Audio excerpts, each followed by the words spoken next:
Oh, payah betul dah nak masuk bilik dia ni. Sen, bangun Sen.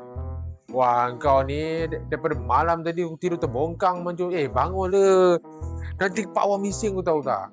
Aku dah daripada luar sampai masuk bilik kau ni. Sen, bangun dah Sen, dah pukul berapa ni? Pukul 6.30 Sen. Tolong le. Kau buat apa lagi situ? Wah, kau tarik selimut Kau main kau Ya Allah, banyaknya mainan kau ni. Aku tak tahu. Dengan troli ni. Sen. Bangun Sen. Dah pukul 6.30 ni. Kan Pak Wan bising lah. Kau ni janganlah buat macam gini. Kan itu dah pesan. Bangun pagi. Kan nak kerja. Kan berkat sikit. Kau ni aku tak tahu lah dengan telefon kau. Ini basikal ni. Kat mana dia punya handle? Sen. Bangun lah. Wah, jangan 10 minit. Fatam ni. Apa benda 10 minit? Kau tolonglah aku. Jangan jadi kau malu lah aku macam gini. Ada kawan-kawan. Ni macam best sebenarnya. Tolonglah kau ni, cepatlah sikit bangun. 10 minit boleh tak kan? Janganlah macam tu kau. Cepat awal lagi, bang. Kita nak kena radang ni tau. Benda tebu tau, kena anu mesin. Biar tebu tu tunggu kita. Wah, sedapnya. 5 minit je, lepas tu kita gerak lagi 10 minit Kau janganlah macam gitu. Tak, ni aku tak tahulah. Ni bilik bujang ni. Apa pasal dia? Kapibara.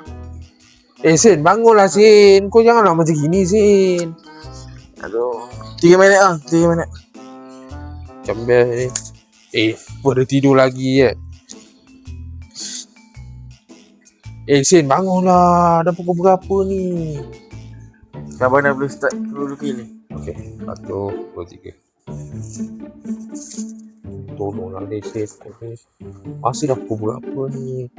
Ni kerang. Aku duduk ni kerang. Susah. Mainan pertama-tama. Sen, bangunlah Sen. Dah pukul berapa ni? Bangunlah Sen, kau ni. Dah pukul berapa? Terlambat kau tahu tak? Tahu tak? 2 minit. 2 minit. Allah. Nak cepat bangun dari mana? Memanglah. Masalahnya ni aku tak tahu lah ni. Ini macam mana boleh begini ni? Aku tak tahu lah mana satu. Sen, cepat Sen, bangun. Duduk. 2 minit. Tak lambat. Aku lambat sebab aku nak mandi lagi. Aku nak bawa gigi lagi. Aku tak tahu lah macam mana aku kemas. Aku dah kasih kemas kau ni. Mau cepat habis ni dekat mana? Itu luar cepat sikit Sen. Bangun Sen. Duduk. Letih lah begini. Apa bising-bising ni? Undang mandir ni Abang Sam. Ada apa abang datang ni? Abang Sam? Abang Sam? Kerja? Alamak, Pak Awang.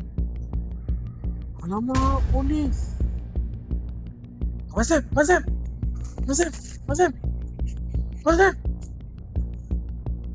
Mana ni Sam? Bang. Masih. Allah. Sen, kau ni. Masih. Ya.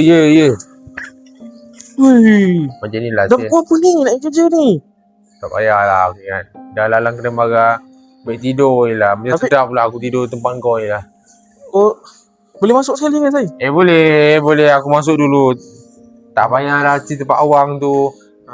Kan dia marah kan? Kalau kena marah kau dengan aku dah lalang ni. Aku ngantuk je sebenarnya. Layankan kau ni, tahu tak?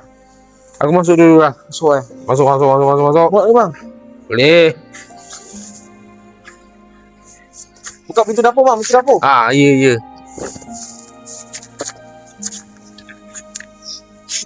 Kamu ni. Tutup pintu. Bang. Buka kipas bang, panas. Buka kipas.